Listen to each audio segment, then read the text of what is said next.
American tanks were not destroyed because they were outgunned. They were destroyed because they followed the rules. On paper, the rules made sense. Move forward, stay in line, get close and fight. In reality, every step brought them closer to a gun that could kill from far away, while they had to crawl forward just to have a chance. Here is the contradiction. The tank that kept losing was built to move fast and attack from many directions, but it was forced to fight straight ahead, like a machine it was never meant to be. Nothing changed on the battlefield that day. The steel stayed the same. The guns stayed the same. Only one thing changed. Someone realized that the enemy's strength only worked if you played by its rules.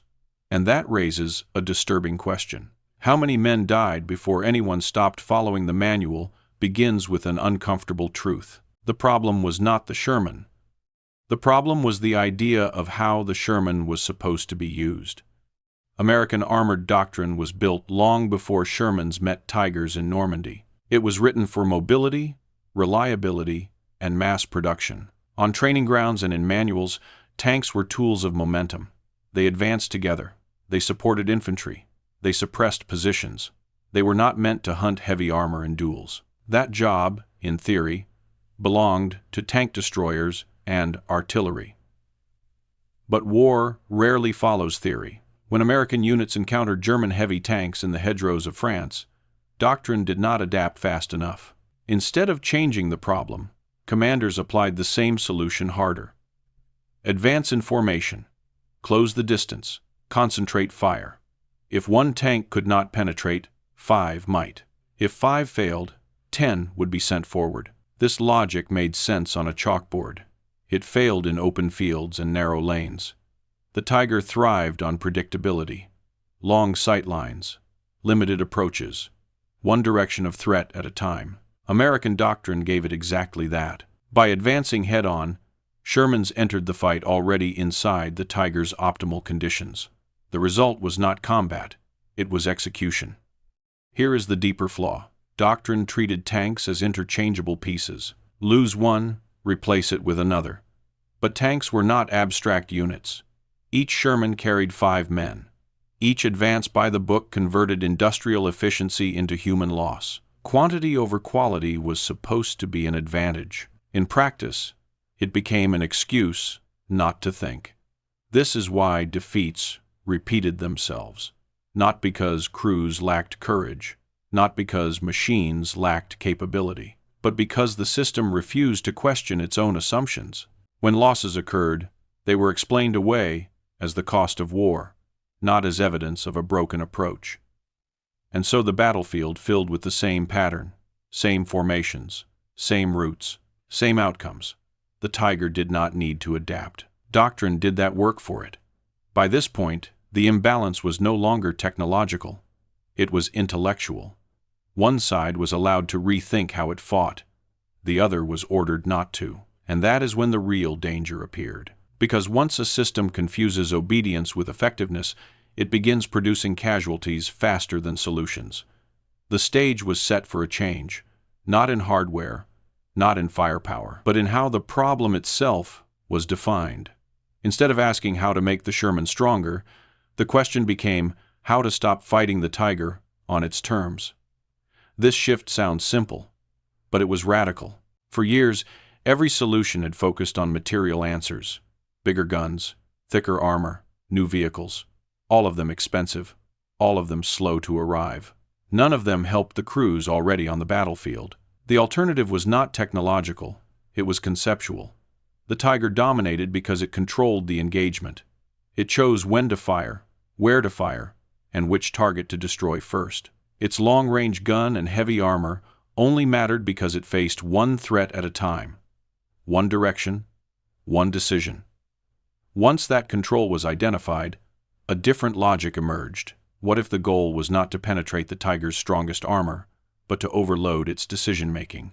What if the objective was not to win a duel, but to deny the Tiger the ability to choose? This is where the geometry changed. The Sherman did not need to be stronger. It needed to be multiple. Not in numbers sent forward blindly, but in angles applied simultaneously. Space became a weapon. Time became a constraint. Movement replaced firepower as the critical variable. Heavy tanks are powerful, but they are also slow to reorient. Turret rotation takes time. Hull movement takes even longer. Every second spent turning toward one threat is a second of vulnerability to another. This was not a trick.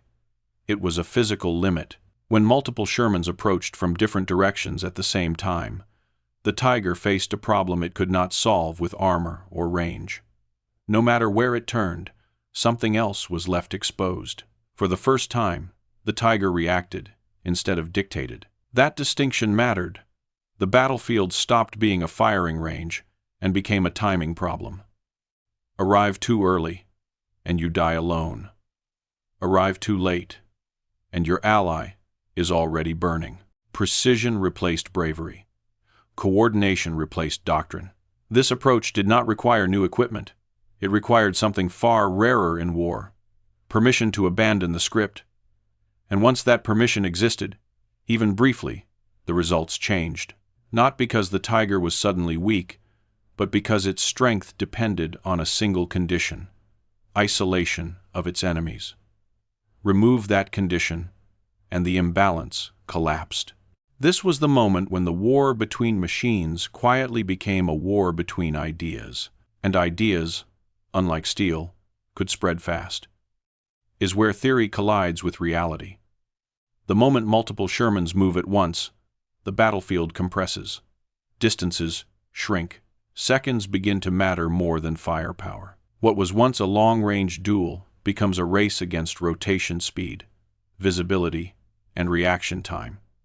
A heavy tank like the Tiger is devastating when it dictates the pace, but when threats appear from more than one direction, its advantages turn inward.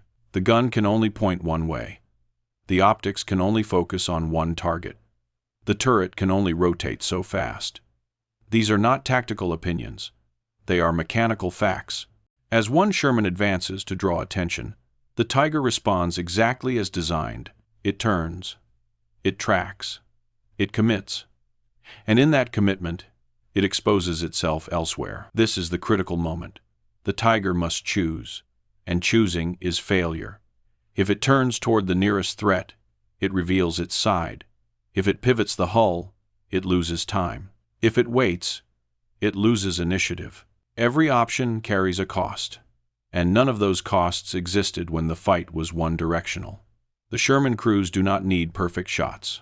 They need overlap, pressure, continuity. One tank forces rotation, another forces delay. A third arrives inside the window created by both. This is why timing replaces courage. Being early means isolation. Being late means absence. Only synchronization works. The engagement no longer belongs to the tank with the biggest gun. It belongs to the side that controls sequence. Who appears first? Who appears second? Who denies recovery? At this point, the Tiger is no longer hunting. It is being managed. Smoke, movement, and spacing begin to matter more than armor thickness. The battlefield becomes crowded, confusing, and loud. The Tiger's greatest advantage, clarity at distance, disappears. Its crew reacts instead of plans. This is when outcomes change.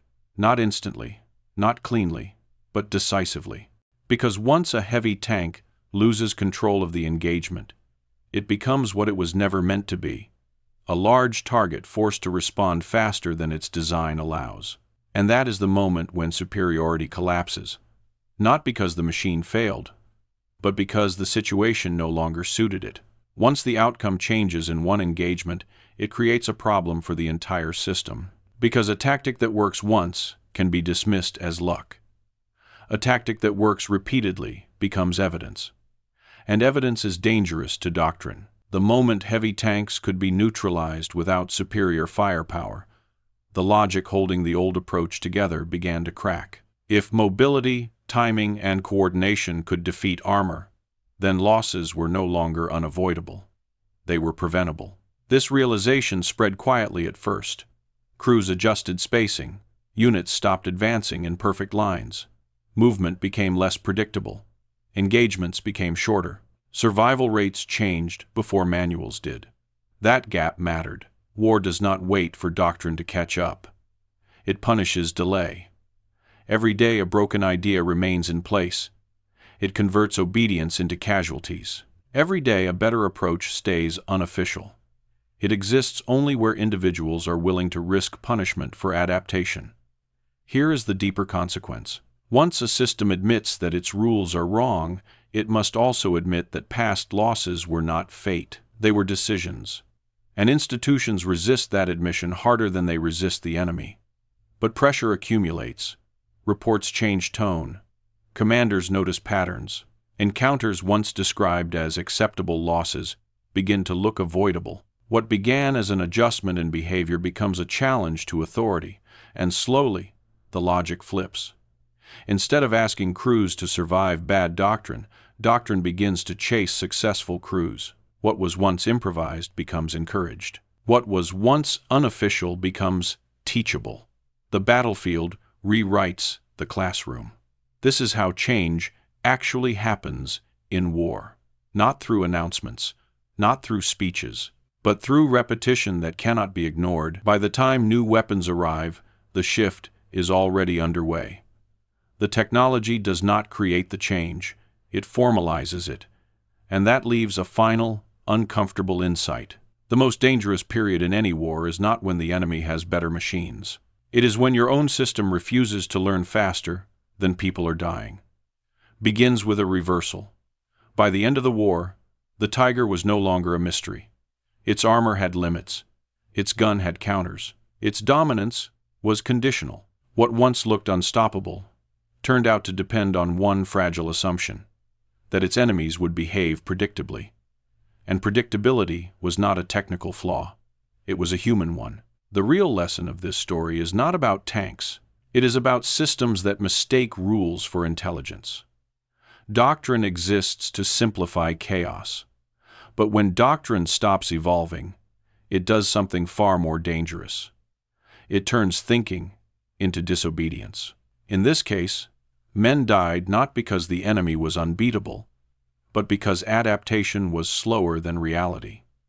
The machines did not change. The physics did not change. Only the willingness to question instructions did. This is why superior weapons do not guarantee victory. They only guarantee advantage as long as the opponent accepts the frame of the fight. The moment that frame collapses, power becomes inertia. History repeats this pattern again and again, not just in war, but anywhere rigid systems meet complex environments. The greatest failures rarely come from ignorance. They come from certainty. The Tiger was feared because it represented technical perfection. The Sherman survived because it eventually represented flexibility. And flexibility, once learned, spreads faster than steel ever could. So when we ask why one side lost men faster than the other, the answer is uncomfortable. It was not because they lacked courage. It was not because they lacked machines. It was because, for too long, they trusted a rulebook more than reality. And that leaves one final question. In any system built to survive conflict, what matters more? Having the best tools, or knowing when the rules that govern them no longer make sense?